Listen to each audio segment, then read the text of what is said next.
കർത്താവ് തൻ്റെ ജീവിതത്തിൽ ചെയ്ത വലിയ അത്ഭുതത്തെയാണ് സിസ്റ്ററിനെ സാക്ഷ്യപ്പെടുത്താനുള്ളത്. 32 വർഷമായി സിസ്റ്റർ ചാലയിൽ പച്ചക്കറി കട നടത്തുകയായിരുന്നു. എന്നാൽ 3 മാസം മുമ്പ് ഓണർ ഷെയർ ചെയ്തപ്പോൾ മകൻ ആ പച്ചക്കറി കട നൽകി. ആ മകൻ സ്വന്തമായി കട നടത്താൻ പോകുന്നു, അതിനാൽ ഒഴിഞ്ഞു തരണമെന്ന് സിസ്റ്ററിനോട് ആവശ്യപ്പെട്ടു. അന്ന് ദിവസം തന്നെ സിസ്റ്റർ താക്കോൽ കൈമാറി. എന്നാൽ കോൾ സെൻറ്ററിൽ വിളിച്ച് പ്രാർത്ഥിച്ചു, ഫാസ്റ്റിംഗ് പ്രെയറിൽ പങ്കെടുത്ത് പ്രാർത്ഥിച്ചു. കഴിഞ്ഞ ആഴ്ച ബ്രദറിൻ്റെ അടുക്കൽ വന്ന് പ്രാർത്ഥിച്ചു. സിസ്റ്റർ ഇപ്പോൾ സാക്ഷ്യപ്പെടുത്തുന്നത് ലൈഫ് ടൈം മുഴുവൻ ആൻറ്റി തന്നെ നടത്തിക്കോളൂ എന്ന് പറഞ്ഞ് കഴിഞ്ഞ വ്യാഴാഴ്ച ആ മകൻ താക്കോൽ സിസ്റ്ററിനെ തിരികെ നൽകിയെന്നാണ്. ഒന്ന് നല്ല കൈയടിച്ച് കർത്താവിനെ സ്തുതിച്ചേ. ഒത്തിരി ടെൻഷനായിരുന്നു ആൻറ്റി കേട്ടോ. എന്നോട് ഒന്നും വന്ന് പറയാം, എൻ്റെ കട പോയി 35 കൊല്ലം സത്യത്തിൽ കടയെ കല്യാണം കഴിച്ച പോലെ കേട്ടോ. തമാശയല്ല, 35 കൊല്ലം ഒരു കടയിലിരുന്ന അവിടുന്ന് ഇറങ്ങി വരണം എന്ന് തോന്നത്തില്ല. എന്തായാലും ചേച്ചി ഇറങ്ങി കൊടുത്തല്ലോ എന്ന് പറഞ്ഞ് തന്നെ അത്ഭുതമാണ്. ഒരു നല്ല ആമേൻ പറഞ്ഞ് ഇവരെ ദൈവം അനുഗ്രഹിക്കട്ടെ. ചാലയിലെ വിശ്വാസികളായ ചിലവരും കൂടെ പച്ചക്കറി തുടങ്ങട്ടെ. അയ്യടാ ആമേൻ. ബ്രദറെ, ഈ സിസ്റ്ററിന് കർത്താവ് ചെയ്ത വലിയൊരു അത്ഭുത നന്മ പറയാനാണ് നമ്മുടെ മുൻപിൽ നിൽക്കുന്നത്. ഈ സിസ്റ്ററിന്റെ പേര് ആര്യ എന്നാണ്. കാട്ടായിക്കോണം എന്ന സ്ഥലത്ത് നിന്ന് വരുന്നു. ഈ സിസ്റ്റർ ഒക്ടോബർ മാസം ബോക്സിംഗിന്റെ സ്റ്റേറ്റ് ചാമ്പ്യൻഷിപ്പിന് പങ്കെടുത്തിരുന്നു. ബോക്സിംഗ് എങ്ങനെ? State boxing ചാമ്പ്യൻഷിപ്പിന്. ബോക്സിംഗ് ആണ്, അടിപൊളി. നമ്മള് എനിക്ക് തോന്നുന്നു നിന്നെ ഇടിക്കാൻ വേണ്ടി പ്രാർത്ഥിച്ചു വിട്ടയാള്. അടിപൊളി.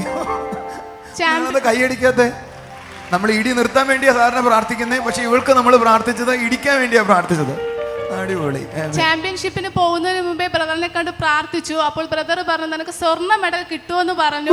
ചാമ്പ്യൻഷിപ്പ് കഴിഞ്ഞു, കർത്താവ് സിസ്റ്ററിന് സ്വർണ്ണ മെഡൽ നൽകിയെന്നാണ്. ഒന്ന് എഴുന്നേറ്റ് കൈയടിച്ചു നോക്കത്തുള്ളൂ.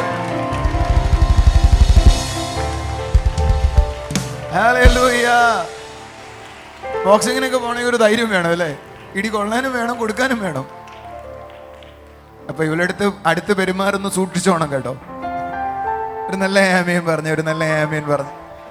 ഇവളെ അനുഗ്രഹിച്ചൊന്ന് പ്രാർത്ഥിച്ച് നമ്മുടെ രാജ്യത്തിന്റെ റെപ്രസെന്റീവായി നിൽക്കുവാൻ ഈ മോളെ ദൈവം ഉപയോഗിക്കട്ടെ. ഒരു ആമേൻ പറ. ഇവൾ ഇന്ന് സ്റ്റേറ്റിന്റെ ഗോൾഡ് മെഡലാണ് വാങ്ങിയതെങ്കിൽ സ്റ്റേറ്റ് നമ്മുടെ നേഷന്റെ ഗോൾഡ് മെഡൽ വാങ്ങുവാൻ തക്കവണ്ണം എന്തെല്ലാം ഇടയാക്കട്ടെ. ആ കരമൊന്ന് ഉയർത്തി ഇവളെ അനുഗ്രഹിച്ച് കർത്താവേ, ഞങ്ങൾ ഈ മോളെ അനുഗ്രഹിക്കുന്നപ്പാ, ഈ മോളെ ഞങ്ങൾ അനുഗ്രഹിക്കുന്നപ്പാ. In Jesus name bless you. അടുത്ത നമുക്ക് സ്റ്റേറ്റ് നാഷണൽ ലെവലിലേക്ക് പോകണം കേട്ടോ. ബ്രദറെ, ഈ സിസ്റ്ററിന്റെ പേര് ജയശ്രീ എന്നാണ്. തൈക്കാട് എന്ന സ്ഥലത്ത് നിന്നാണ് വരുന്നത്. 2 വർഷത്തോളം സിസ്റ്ററിന് ബ്ലീഡിംഗ് ഉണ്ടായിരുന്നു. ഓരോ മാസവും 14 ദിവസത്തോളം നീണ്ടു നിൽക്കും. എന്നാൽ 2022 ഒക്ടോബർ മാസം ബ്രദറിന്റെ അടുക്കൽ വന്ന് പ്രാർത്ഥിച്ചു. 2022 ഒക്ടോബർ.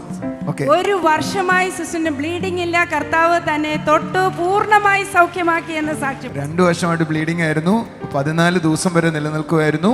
എന്നാൽ കഴിഞ്ഞ 2022 ഒക്ടോബറിലാണ് കർത്താവ് തൊട്ടത്. കർത്താവ് പൂർണ്ണമായിട്ടും സൗഖ്യമാക്കി. കൈയടിച്ച് കർത്താവിനെ സ്തുതിക്കാവോ? തൻ്റെ മകൻ അനീഷിനെ വിദേശ പഠനത്തിന് അപ്ലൈ ചെയ്തിരുന്നു. ഓഗസ്റ്റ് 4 അപ്ലൈ ചെയ്തത്.